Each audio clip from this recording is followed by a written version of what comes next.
Ya, halo teman-teman, selamat pagi, selamat siang, selamat malam. Ya, tergantung teman-teman melihat video ini kapan. Kembali lagi bersama saya Melki Maribulo atau Gulo. Kali ini saya akan mendesain ya dan membuat sebuah implementasi sederhana, yaitu kita akan membuat IoT ya dengan menggunakan sensor DHT11 dan menggunakan ESP8266. Lalu nantinya platform yang akan kita gunakan ya untuk IoT ini sebagai server konsentratornya, kita akan menggunakan Blink ya. Jadi pertama-tama ya kita akan buat ini tuh dari dasar ya teman-teman, seperti itu. Jadi untuk DHT11 nya itu teman-teman bisa cari ya di toko online banyak. Kalau memang teman-teman pengen nyari di toko offline juga nggak apa-apa ya. Kita coba cari DHT11 ya. Seperti ini DHT11. Jadi DHT11 itu merupakan sensor suhu ya dan kelembapan. Nah, DHT11 tahu saya itu memiliki dua versi ya yang dijual di pasaran, yaitu yang hanya DHT11 saja ya, yang ini, yang tengah ini ya, dimana ada pinnya ada 4, lalu yang sudah dalam bentuk modul. Nah, untuk pin yang berbentuk modul ini sudah disederhanakan menjadi 3 saja. Jadi yang digunakan itu yang pin datanya saja, yang NC tidak digunakan. Saya menyarankan itu memang untuk membeli yang ini ya, sudah dalam bentuk modul ya. Kenapa? Karena bagi teman-teman yang ingin belajar, DHT11 dalam bentuk modul ini benar-benar gampang diakses, stabil, dan noise-nya mungkin lebih kecil ya, karena sudah dipasang beberapa komponen filter ya sepertinya di modulnya ini, ketimbang yang belum berbentuk modul seperti itu. Oke, yang kedua kita harus membeli Node MCU ya, Node MCU. Jadi Node MCU ini kisarannya kalau nggak salah mungkin ya ini ya sekitar 50 ribuan lah kalau teman-teman cari gitu ya. Ini ada dua versi juga Node MCU yang di pasaran. Itu ada yang namanya ini namanya itu Node MCU kalau nggak salah Amica. Jadi Amica itu cenderung untuk kotak bentuknya. Ada juga yang Lolin. Lolin itu dia itu bentuknya itu lebih ini ya, lebih kecil ya. Ya. Seperti ini ya. Itu. Jadi ada yang Lolin, ada yang Amica. Tapi kedua ini sih menurut saya sama sih. Teman-teman bisa pakai dua-duanya. Jadi nggak ada masalah, cara programnya juga sama. Cuman paling ada perbedaan di IC ini aja ya. Untuk apa itu, driver USB-nya saja dan IC powernya. But it's okay, semuanya nggak ada masalah. Kita bisa pakai dua-duanya. Oke, lalu untuk mengakses DHT11 itu kita nanti tinggal butuh 3 pin aja, yaitu pin VCC, pin ground, dan pin digital. Pin digitalnya ini terserah mau pakai pin digital berapa, saya sih nggak ada masalah ya. Nanti kita bahas aja. Oke, pertama-tama ya. Jadi di sini karena dari dasar saya akan membuat PCB-nya juga ya buat teman-teman gitu. Jadi nggak hanya kita pakai project board, kita langsung pakai PCB juga. Oke, jadi di sini saya menggunakan desainer isi IDE ya. Ini enak, free. Jadi kita tinggal di webnya aja, nggak perlu susah-susah. Continue with Google. Oke, ini login pakai Google ya. Kita mau bikin rangkaiannya dulu ya. Apa-apa itu harus didesain rangkaiannya dulu. Dan memang kalau ada waktu kita buat untuk ininya, PCB-nya seperti itu. Oke, pertama-tama ya untuk isi IDE ya, setelah teropen gini, teman-teman harus membuat project baru, file new project ya. Katakanlah kita namain ini DHT11. Oke. Ini adalah lembar kerja kita, lembar kerja skematik kita. Ya, biasanya ini kasih nama ya, DHT11 IoT. Oke. Jadi nanti ya DHT11 kita akan coba gunakan untuk mengukur suhu kamar dan kelembapan kamar ya. Kebetulan di kamar kos saya ini ya, itu suhu dan kelembapannya akan berubah drastis ketika kipas-kipas yang ada di dalam kamar dimatikan. Kebetulan di kamar kos saya ini memiliki 3 kipas ya. Jadi ada kipas biasa, ada kipas yang ini yang bisa diisi air itu ya, terus air cooler ya namanya. Terus yang terakhir itu ada kipas ventilator. Nah, emang kos saya ini 3 kipas ini sangat apa ya, membuat suhu dan kelembapannya itu nyaman bagi saya. Nah, kali ini nantinya DHT ini akan kita gunakan untuk monitoring ya, bagaimana nyaman menurut versi saya di kosan ketika 3 kipas ini nyala, dengan tidak nyaman ketika salah satu atau mungkin ketiga kipasnya ini mati ya. Kita akan mengukur seperti itu. Ini nanti juga bisa sih teman-teman mau gunakan DHT ini untuk hal-hal lainnya, tapi nanti aja ya teman-teman. Kalau misalnya punya inovasi ya silahkan dibuat ya. Jadi saya hanya mengajarkan dasarnya ya, monitoringnya dan kegunaannya untuk memonitoring suhu ruangan ya. Dalam ini case-nya adalah kamar saya seperti itu.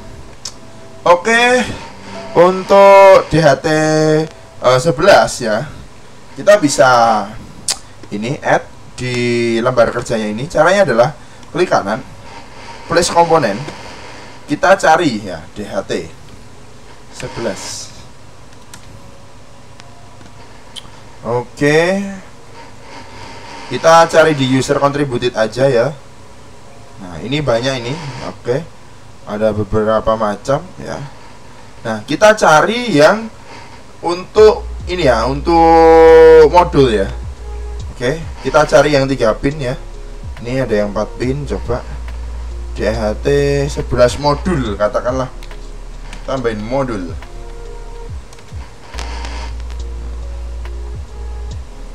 Oke, kita dapatkan ini DHT 11 modul.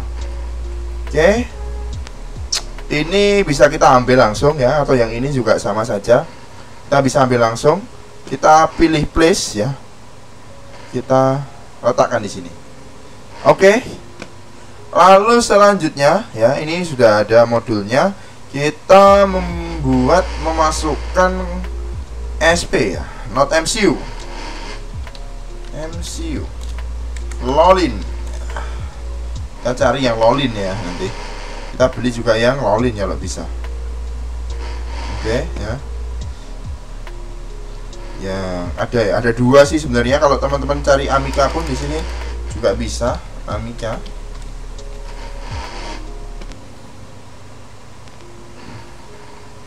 Ya. Ini untuk yang Amica.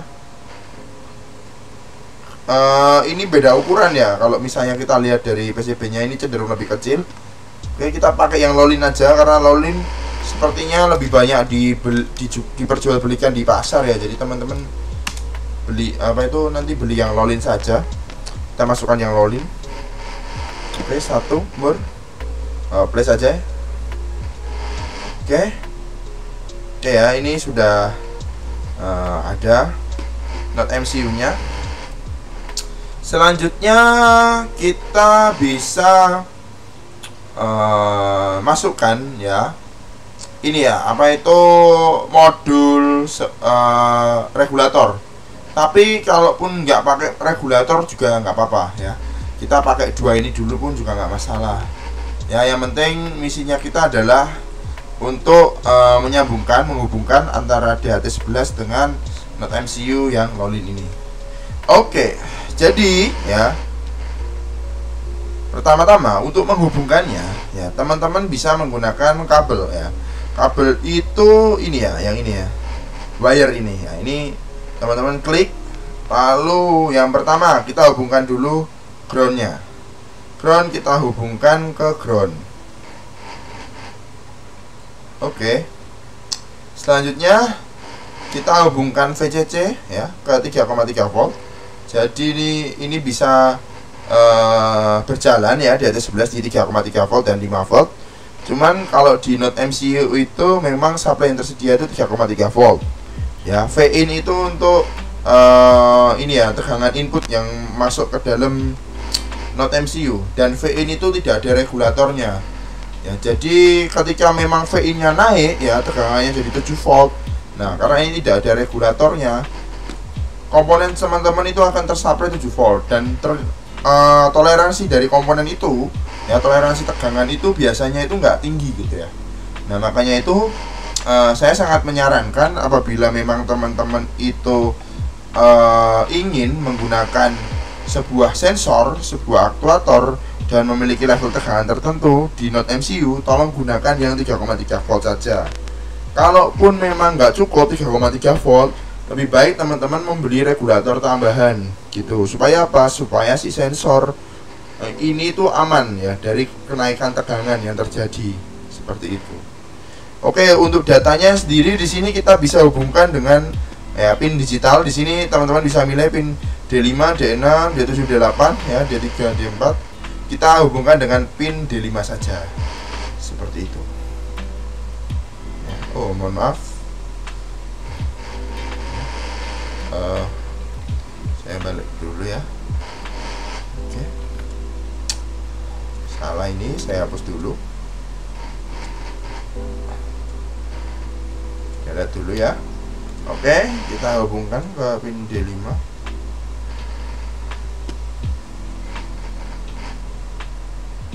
Nah, oke. Jadi rangkaiannya hanya seperti ini saja ya, teman-teman. VCC 3,3 volt, ground nyambung ground, data nyambung ke pin D5. Seperti itu. Oke. Selanjutnya langsung saja kita bisa convert ini menjadi PCB ya. Untuk konversi menjadi PCB ya, teman-teman itu bisa langsung mengklik tools di desain ya, mengklik menu desain lalu pilih convert to PCB atau langsung saja ALTP seperti itu. Ini langsung kita klik saja. No, langsung aja, nggak perlu kita cek. Oke, untuk ukurannya sih kita biarkan dulu default, nanti kita bisa ganti-ganti ya. Oke, kita taruh dulu di atas.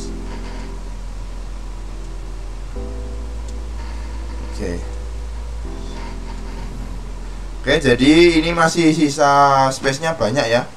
Kita bisa kecilkan ya. Oke, ini kita bisa tarik saja. Kasih ini ya. Oke, lalu untuk routingnya ya, untuk membuat jalurnya, teman-teman ya bisa menggunakan ini ya, track ini ya. Jadi kita pilih dulu bottom layer ya. Untuk memilih layernya, layer top atau bottomnya, kita bisa memilih di sebelah sini ya. Kita pilih bottom layer. Lalu selanjutnya kita klik track ini ya. Oke, nah kalau kita ini klik di bagian VCC ya, lalu kemudian kita hubungkan langsung dengan 3,3 volt ya, seperti ini ya. Ini sudah tersambung ya. Cuman permasalahannya adalah tracknya ini terlalu kecil loh ya. Saya itu ketika membuat track itu seringnya menggunakan ukurannya itu 1 mm ya, supaya cukup besar ya, seperti itu. Jadi kalau menurut saya kalau ukurannya 0,254 mm itu terlalu kecil loh gitu. Oke, kita bisa hapus dulu aja. Lalu kita buat routing width-nya menjadi 1. Oke, kita track ya.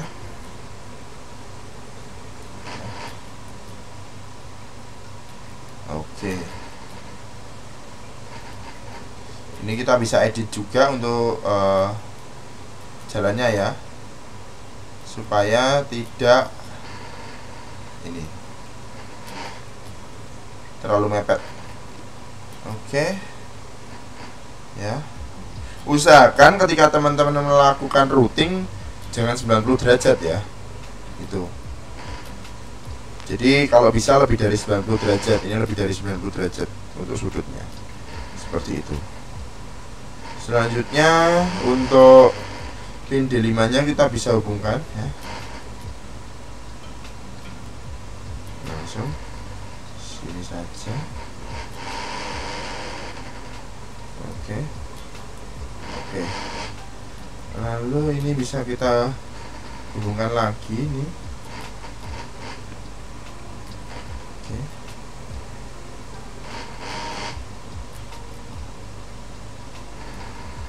Oke, ya ini sudah terhubung ya. Jadi sebenarnya rangkaian ini sudah selesai, cuman kita bisa tambahkan lagi, yaitu ini ya, cover area ya. Oke teman-teman, jadi selanjutnya kita akan menambahkan cover area ya, ini ya. Jadi untuk cover area itu fungsinya itu untuk memberikan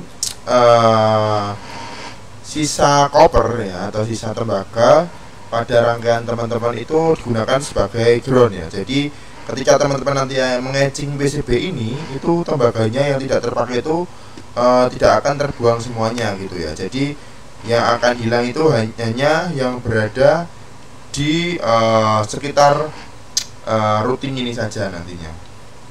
Oke, untuk membuat cover area itu bisa mengklik ini ya, cover area ini ya. Nah kemudian ada net ini. Nah net ini karena kita tadi tidak pakai ground ya, komponen ground, kita hanya melakukan menyambungkan di atas 11 ground dengan ground di apa itu ESP8266 tanpa menggunakan komponen ground, makanya kita tidak akan memilih ground ya, tapi kita akan memilih ini kabelnya ini, yaitu U1_3 seperti itu ya. Jadi kita bikin cover area, lalu kita pilih U1_3 ya sebagai groundnya, lalu kita klik ya pojok-pojok. Oke, ini hanya klik kiri biasa.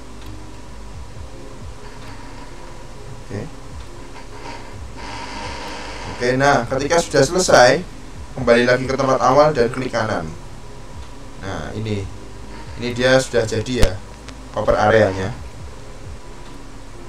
Oke, lalu untuk ininya, untuk clearance-nya itu kita sebenarnya bisa create ya. Jadi clearance dari ini cover area ini itu kita bisa set ya. Ini 0,254, ini terlalu kecil, kita coba set menjadi 0,6.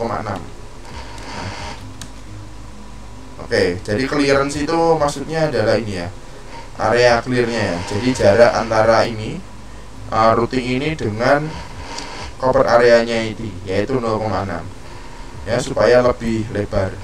Atau mungkin kalau mau lebih lebar lagi juga nggak apa-apa ya, lebih bagus ya, katakanlah mungkin di sini kita mau pakai sekitar 0,8 gitu ya, 0,8.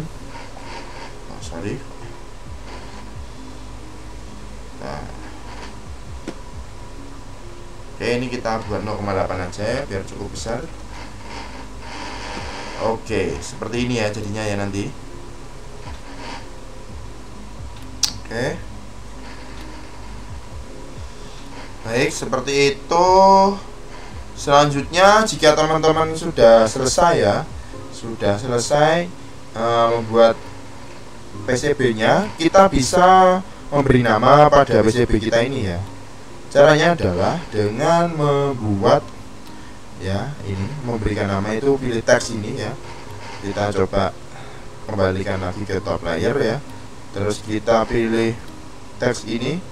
Kita coba kasih teks ya di sini. Ya, katakanlah kita klik 2 kali untuk teksnya. Kita coba namai IoT DHT ini aja ya, 11. Nah, ini bisa, ini kita bisa taruh atas ya, seperti itu. Sebenarnya untuk teks ini kita bisa ini ya, bisa add pada top layer atau top sheet layer gitu, karena nantinya kita akan mencetak ini sendiri dan ataupun mungkin ngeprint di lokal ya, mencetakkan PCB di jasa cetak PCB lokal ya di tempat teman-teman. Jadi kita nggak apa-apa taruh di top layer aja. Tapi kalau misalnya teman-teman itu mau nyetakkan PCB ini ke Cina ya, yang jenis PCB itu bisa dibuat untuk top sheet layernya ini. Oke, jadi kita udah buat ini ya, kita kasih nama IoT DHT ini untuk ininya. Ini sebenarnya kita bisa copy ya, dan kita paste ya, ini kita tumpukan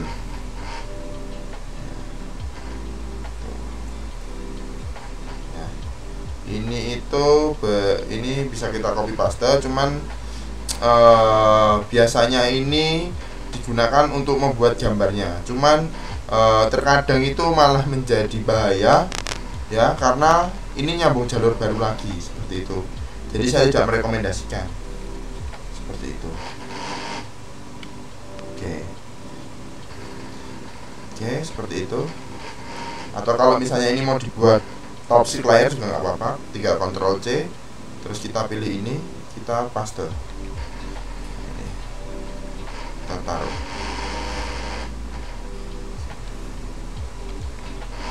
seperti itu. Oke, kemudian kalau ini sudah selesai ya, kita bisa mengekspor ini menjadi PDF ya. Jadi dari teman-teman nanti ngeprintnya menggunakan gambar PDF itu bisa di print menggunakan kertas foto ya, jika teman-teman menggunakan cara etchingnya itu dengan distrika atau mungkin dengan autan bisa juga kalau memang masih etching manual. Untuk saya sendiri nantinya akan saya etchingkan ke ini ya, jasa etching di lokasi saya ya. Oke, tanpa lama-lama untuk mengekspornya ya, kita tinggal pilih file, kita tinggal pilih ekspor, pilih PDF. Nah, oke, jangan lupa di save. Oke, file, ekspor, PDF. Nah, saya biasanya itu full graphic ya, dan separated layer seperti itu. Lalu untuk mirrornya saya hapus biasanya, karena di tempat jasa cetak saya itu tidak menggunakan mode atau metode cetak dengan mirror, jadi saya hapus biasanya. Export. Oke, ini sudah jadi ya. Kita bisa lihat untuk PCB nya ini ya, ekstraktur PCB DHT. Oke ya, ini jadi nanti yang akan teman-teman pakai itu yang bottom layer ya. Bentar, ini agak lama, kita buka dulu.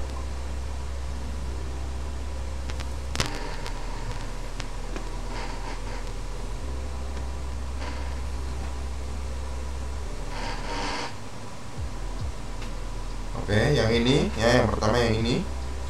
Lalu kemudian yang kedua itu yang ini, top layer ya, atau yang top sheet layernya juga ya, top sheet layer ya. Cuman kalau teman-teman mau gambarnya bagus ya, kita bisa merge ya di PDF nya.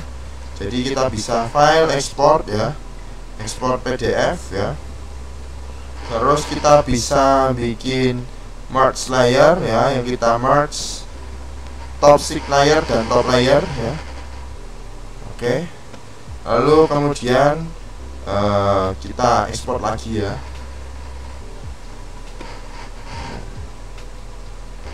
Ya, jadinya nanti seperti ini ya. Kita akan print dua ini ya nantinya. Ini untuk bagian atasnya ya, cukup menjadi gambar saja. Kalau di tempat cetak PCB saya itu dia bisa melakukan print ini di atas PCB, jadinya itu bisa jadikan acuan kalau nanti kita mau masang gitu ya. Lalu kalau misalnya teman-teman mau pakai ini juga untuk dicetak di atas PCB nya itu nggak apa-apa. Nanti metodenya kalau saya paling rekomendasi menggunakan kertas foto ya, kertas foto lalu disetrika, karena itu lebih menempel ketimbang teman-teman menggunakan metode yang autan itu. Menurut pengalaman saya seperti itu. Oke, jadi kita langsung saja kita skip hingga PCB nya ini sudah jadi. Oke, baik. Jadi ini adalah rangkaian yang kemarin kita bikin ya. Ini sudah di print ya. Hasilnya seperti ini ya. Jadi kemarin ada top layernya itu menjadi ini ya, seperti ini. Jadi saya kasih gambar gitu biar bagus. Lalu untuk bottom layernya itu benar-benar ini ya, simple ya. Kita hanya pakai beberapa sambungan kabel aja seperti itu. Selanjutnya kita akan melakukan solder ya. beberapa pin header. Jadi kita menggunakan pin header ya di sini, pin header female ya. Kita pakai jumlahnya sesuai dengan yang di sini ya. Teman-teman bisa beli pin headernya di ini toko komponen terdekat. Jadi video ini akan saya skip sampai pin header sudah terpasang dan komponen lainnya seperti ESP32 dan DHT11 ini juga sudah terpasang. Oke, jadi ini adalah perangkat yang sudah disolder ya. Ini ada ESP8266 dan ini ada DHT11 ya. Ini sudah saya solder menggunakan pin header ya. Ini tampilannya seperti ini. Oke, jadi nanti tinggal langsung kita program ya menggunakan Arduino IDE. Oke, jadi selanjutnya pada saat ini kita akan menginstal board ESP8266 dan ESP32 pada Arduino IDE kita. Pastikan Arduino IDE-nya sudah terinstall ya. Kalau belum diinstal, teman-teman bisa cari di Google ya. Untuk Arduino IDE-nya ini free dan support berbagai platform ya. Bisa di Linux sama di macOS. Kebetulan di sini saya menggunakan Windows. Jadi tinggal teman-teman menyesuaikan aja. Untuk cara instalasinya sih cukup mudah sih ya kalau Arduino IDE ini. Oke, kita buka aja Arduino IDE-nya. Jadi ini tampilan awal dari Arduino IDE ya. Ini ada beberapa menu ya, dan ini tempat kita menulis kode nantinya. Untuk menambahkan ya board ESP32 ya, kita masuk ke menu Files lalu pilih ya Preference ini. Nah, di sini ada Additional Board Manager URLs. Ini diisi dengan link download dari board ESP32-nya. Nah, kebetulan di sini saya dapat dua link ya.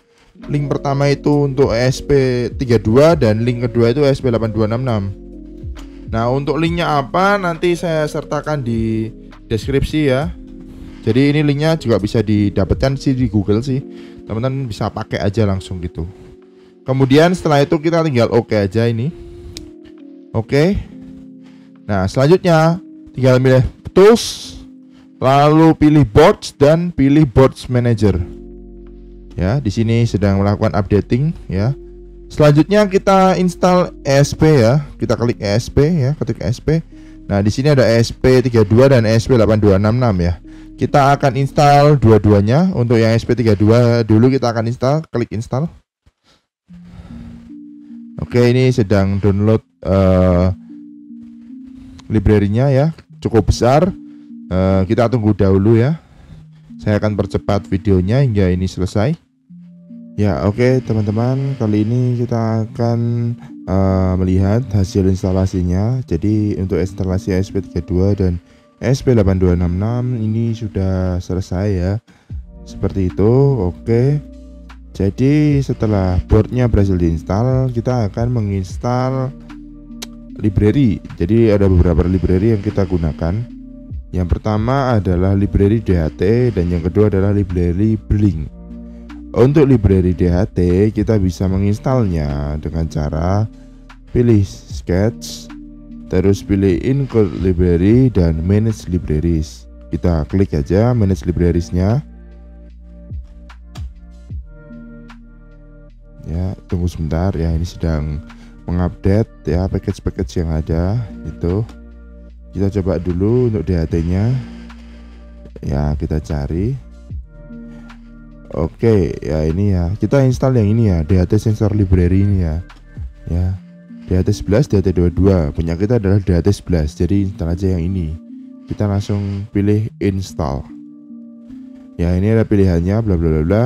Pilih aja install all karena biasanya tuh ada sedikit konflik ya kalau kita cuma install DHT-nya aja. Jadi untuk mencari amannya kita pilih install all saja. Oke ya. Kita tunggu ya, instalasinya sudah berhasil tadi ya. Ini kalau sudah berhasil ada tulisannya install seperti itu.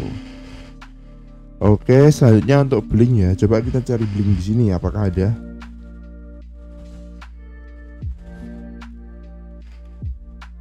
Oh, rupanya ada nih. Coba kita lihat, cek. Oke, Blink ya. Ini ada Blink, kita langsung install saja.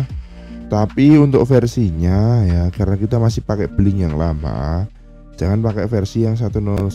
Jadi Blink ini ada dua versi, yang terbaru dan yang lama. Yang terbaru itu menggunakan aplikasi Blink IoT. Untuk yang biasa, yang lama itu menggunakan aplikasi Blink saja. Nah, kita akan pakai untuk yang Blink yang lama ya. Jadi untuk Blink yang lama itu versinya 0,6.1 ini ya. Kalau udah yang versi 1 ke atas, mulai beta 1 hingga 1.01, itu sudah menggunakan aplikasi Blink IoT. Nah, tetapi aplikasi Blink IoT ini udah beda dengan aplikasi Blink biasa, karena pada aplikasi Blink IoT ini kita harus melakukan semacam pembayaran berlangganan untuk dapat menikmati beberapa fitur yang bisa dipakai gitu. Jadi kita mau pakai yang 0.6.1 aja ya. Oke, kita pilih ya. Terus kemudian kita pilih install. Oke. Ya, ini sedang melakukan instalasi. Oke, ini sudah selesai ya. Jadi library-nya sudah selesai. Kita bisa tahu itu dari example kalau memang sudah tertambah ya. Kita buka examples, terus kemudian kita cari untuk library dari Blink-nya. Oh ya, ini Blink-nya sudah tertambah, dan juga DHT sensor library-nya juga sudah tertambah. Oke, seperti itu. Untuk selanjutnya ya, kita akan memprogram perangkat yang sudah kita buat ya, itu menggunakan Blink. Jadi untuk memprogram dengan menggunakan Blink itu benar-benar sangat mudah ya. Teman-teman tinggal buka aja ya. Example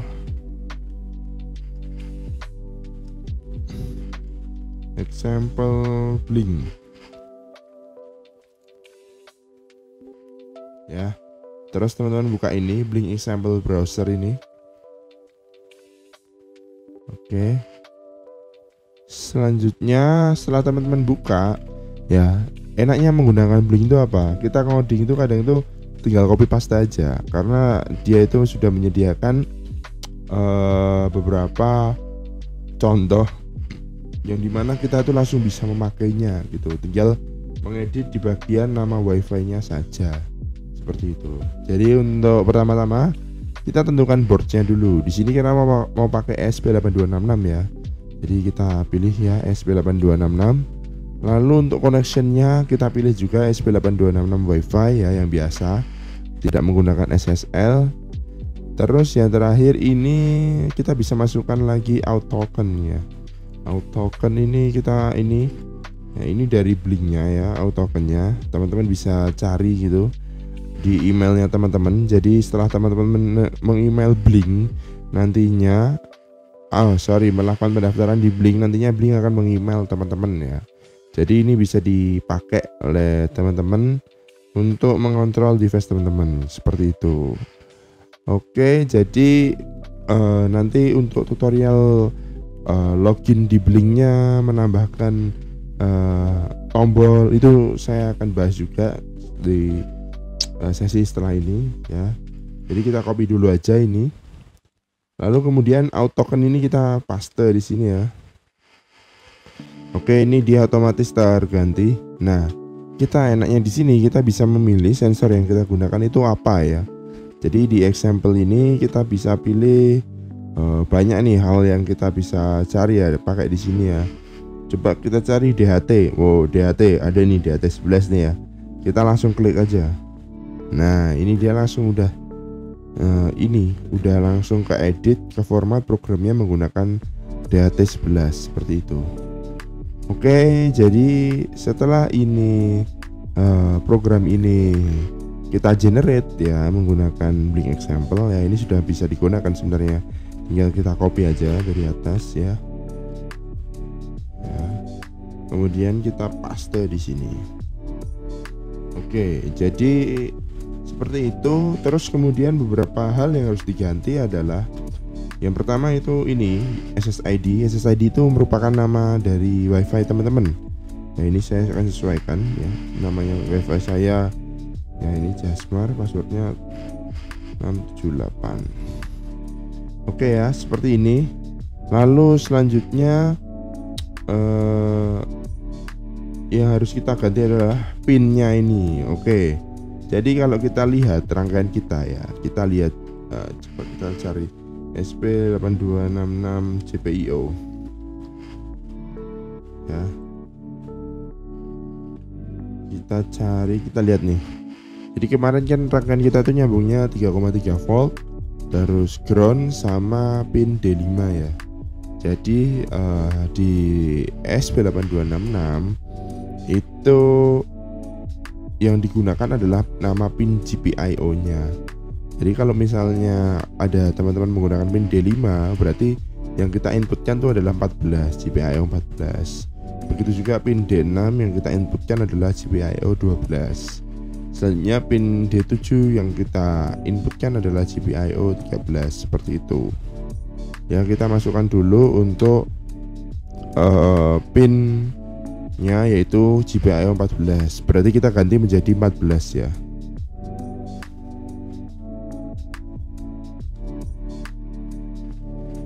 Ya, ini kita sudah ganti ini menjadi 14.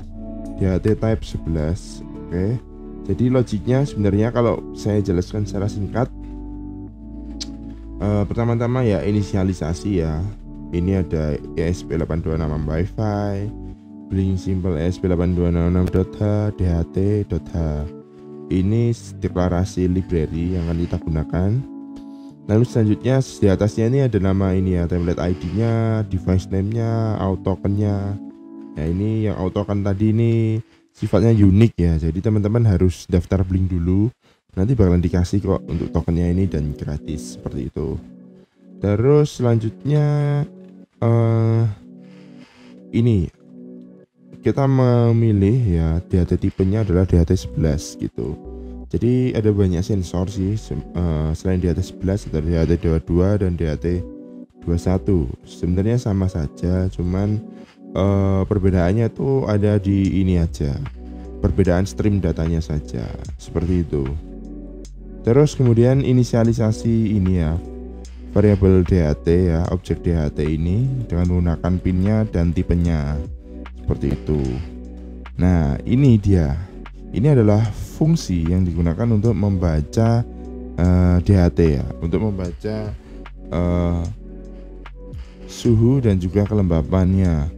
Nah, ini humidity ini merupakan kelembapannya, sedangkan T adalah temperatur, berarti suhu. Terus dilakukan pengecekan. Kalau ternyata ya suhu dan kelembapannya itu bernilai NaN ya atau NaN ya. Kalau teman-teman tahu NaN kan digunakan untuk mengisi sebuah variabel yang kosong gitu ya, atau mungkin bisa aja disebut nul gitu ya. Nah, itu dia akan ngeprint failed to read DHT. Mungkin masalahnya ada di sensornya ya, di pinnya yang kurang nancep, itu bisa juga. Lalu selanjutnya, nah ini Blink Virtual Write V5 dan V6. Nah, maksudnya adalah si humidity atau kelembapan ini itu dikirimkan menuju virtual pin V5 dan T atau temperatur itu dikirimkan ke virtual pin 6. Jadi nanti kita akan mengakses virtual pin 5 dan virtual pin 6 untuk mendapatkan data ya dari suhu dan juga kelembapannya. Seperti itu. Lalu selanjutnya untuk setupnya ya biasa serial begin untuk memulai komunikasi serial ya, jadi kita bisa memantau. Lalu blink.begin ini untuk memulai blinknya menghubungkan ke server. Lalu ada DHT begin. DHT begin ini berarti mulai membaca DHT seperti itu. Untuk intervalnya ini kita bisa set ya. Ini 1000. Ini 1000 itu berarti 1000 milisecond ya. Ini 1 detik. Kalau kita mau 100 milisecond aja bisa 100 gitu. Tapi secara default 1000. Terus yang terakhir ya kita run blinknya dengan timer juga. Seperti itu. Maka dari itu nanti hasilnya adalah alat ini akan mengirimkan data ke server Blink dan kita akan monitoring data tersebut. Oke, kita save ya. Kita kasih nama ya, namanya Blink IoT DHT gini aja. Oke, selanjutnya saya akan memasang board ESP8266 yang sudah kita desain kemarin. Oke, jadi Kali ini kita akan mulai memprogram device kita yang sudah kita buat ya. Jadi ini adalah device yang sudah kita buat ya, ESP8266 dan sudah ada DHT-nya. Jadi untuk melakukan pemrograman ESP8266 cukup simpel. Teman-teman tinggal pakai kabel USB micro ya yang biasa, bukan Type C. Terus kemudian menghubungkan kabel ini dengan ESP8266 dan satunya dengan komputer milik teman-teman. Baik, setelah itu kemudian langsung saja kita bisa cek apakah device itu sudah terhubung atau belum dengan cara buka device manager ya. Kita buka device manager. Oke, selanjutnya kita cek di bagian ports COM and LPT ini ya. Nah ini USB serial CH340 atau COM3 ini adalah ESP8266 kita gitu. Jadi untuk uploadnya ya kita langsung ya menggunakan Arduino IDE lagi. Lalu kita pilih tools pertama, kita pilih boardnya dulu. Boardnya kita pilih ESP8266 ya. Ini ada banyak pilihannya.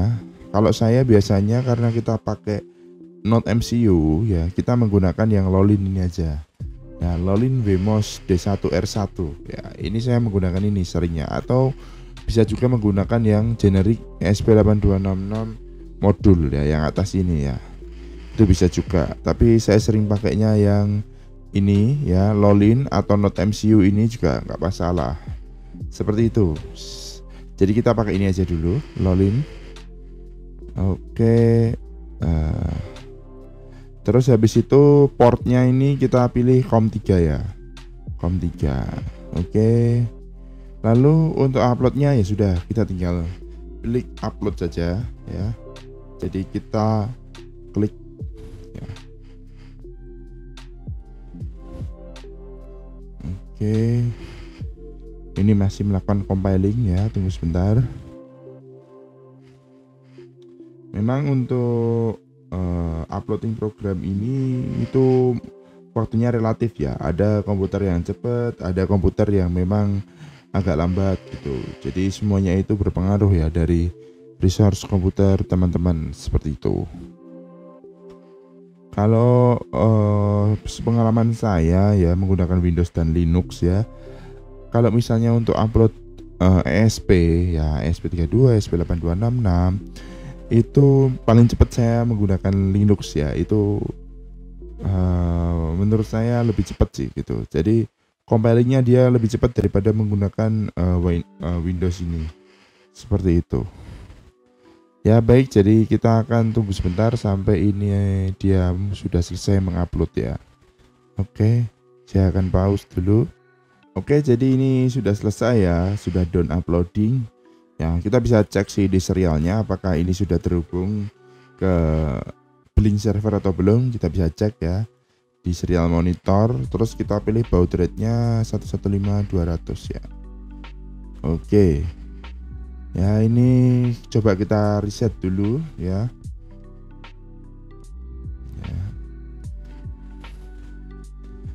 Oke, tunggu sebentar. Ya, ini muncul. Jadi dia muncul, ini sudah connected to WiFi, mendapatkan IP ini. Lalu kemudian dia ini Blink versi 0.6.1 di ESP8266. Terus dia sudah connecting ya, sudah terkoneksi ke Blink Cloud-nya dan sudah ready. Jadi device ini sudah mengirimkan data ke cloud-nya. Oke, selanjutnya kita akan setup untuk kliennya terlebih dahulu ya. Ya, baik. Jadi sekarang kita akan mendownload aplikasi Blink ya. Untuk ini sudah masuk ke Google Play Store ya. Teman-teman tinggal cari ya, Blink. Nah, seperti ini. Lalu teman-teman install. Ya. Kita tunggu terlebih dahulu. Masih dalam proses instalasi.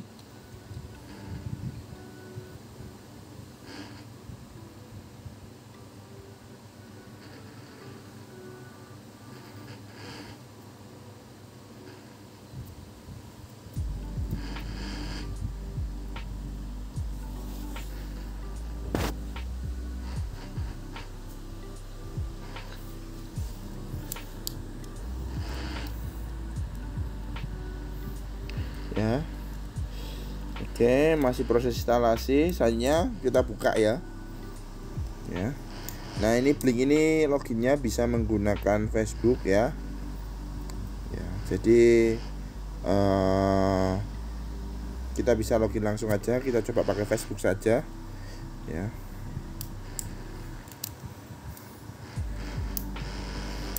Oke, new platform, create new app. Oke, create account. Batalkan ya. Oke, jadi yang ini saja ya, kita pakai yang ini saja. Ternyata Blink itu sudah ada 2 versi sekarang, tapi kita pakai versi yang lama saja ya. Oke, jadi tampilan pertama di Blink ini adalah tampilan untuk projectnya ya.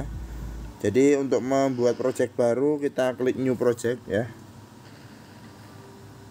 Kita katakanlah DHT IoT seperti itu. Untuk temanya bisa dipilih, saya menggunakan dark saja. Nah, untuk choose device-nya ini kita bisa pilih ya, ada banyak ya. Nah, di sini saya akan menggunakan Node MCU atau ESP8266. Oke. Connection type-nya kita menggunakan WiFi ya, karena ESP8266 menggunakan WiFi. Create. Oke, ini sudah desain ya di email saya untuk API-nya. Oke, nah jadi di Blink ini kebetulan emailnya sudah masuk ya, Blink Out Token ini nanti akan kita gunakan di Arduino. Oke, jadi di Blink ini ketika kita sudah mendaftar, kita login, kita diberikan sebuah dashboard semacam itu. Lalu dari dashboard ini kita bisa menambahkan banyak hal ya. Jadi ada button, ada style button, ada slider dan lain-lain ya. Jadi gunanya ini tuh bisa untuk memantau ya, monitoring maupun untuk kontrol seperti itu. Nah, kebetulan kita akan melakukan monitoring ya. Jadi kita akan menggunakan ini ya, display ini ya, value display, label display dan lain sebagainya seperti itu ya. Terus kemudian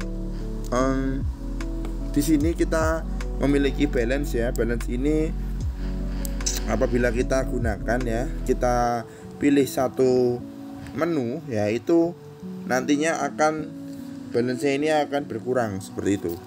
Jadi di sini kita akan masukkan menu label value aja, atau mungkin value display juga bisa ya. Kita masukkan ini saja di sini. Oke. Pinnya ya. Untuk pinnya ini nanti kita akan set ya menggunakan virtual pin, bisa juga ya.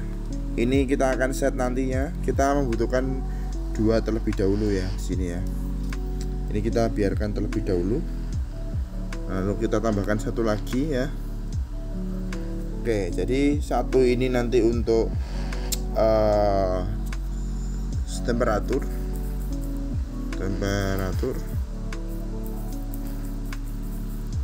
Oke. Dan ini untuk humidity atau kelembapan. Oke. Untuk pinnya kita akan konfigurasi setelah ini ya. Ya, oke. Selanjutnya ya, kita akan melakukan konfigurasi pada aplikasi ini ya. Seperti yang kemarin sudah kita buat sebelumnya, kita sudah memiliki 2 label display ya, yaitu temperatur dan humidity. Untuk melakukan konfigurasi ya dari temperatur dan humidity ini, kita tinggal pilih saja yang temperatur pertama ya. Ini kita pilih pinnya ya. Jadi tadi kan ESP8266 dan Node MCU sudah di setting ya pada Arduino IDE ya. Nah, di situ untuk temperatur itu diarahkan ke virtual pin nomor 6 ya, V6. Kita pilih V6. Oke. Jadi kita oke. Ya. Terus habis itu kalau sudah kita back. Lalu untuk humidity-nya ini adalah V5 ya. Virtual 5. Ya. Nah, setelah itu kita back. Nah, setelah ini terkonfigurasi, kita tinggal klik tombol play ini yang ada di pojok kanan atas. Ya, ini nilainya sudah tampil ya untuk humidity dan temperaturnya. Tuh. Untuk temperatur ini dalam derajat Celcius, sedangkan humidity dalam persen. Seperti itu. Oke, jadi seperti itu tadi untuk konfigurasinya di aplikasi Blink ya. Jadi sekarang kita sudah bisa menghubungkan perangkat ini ya, DHT11 dan ESP8266 dengan Blink Apps ya. Seperti itu. Semoga tutorial ini bermanfaat bagi teman-teman. Apabila ada kesalahan mohon maaf. Terima kasih. Selamat sore, selamat pagi, dan selamat malam. Saya Melki Mario Bulo. Dadah.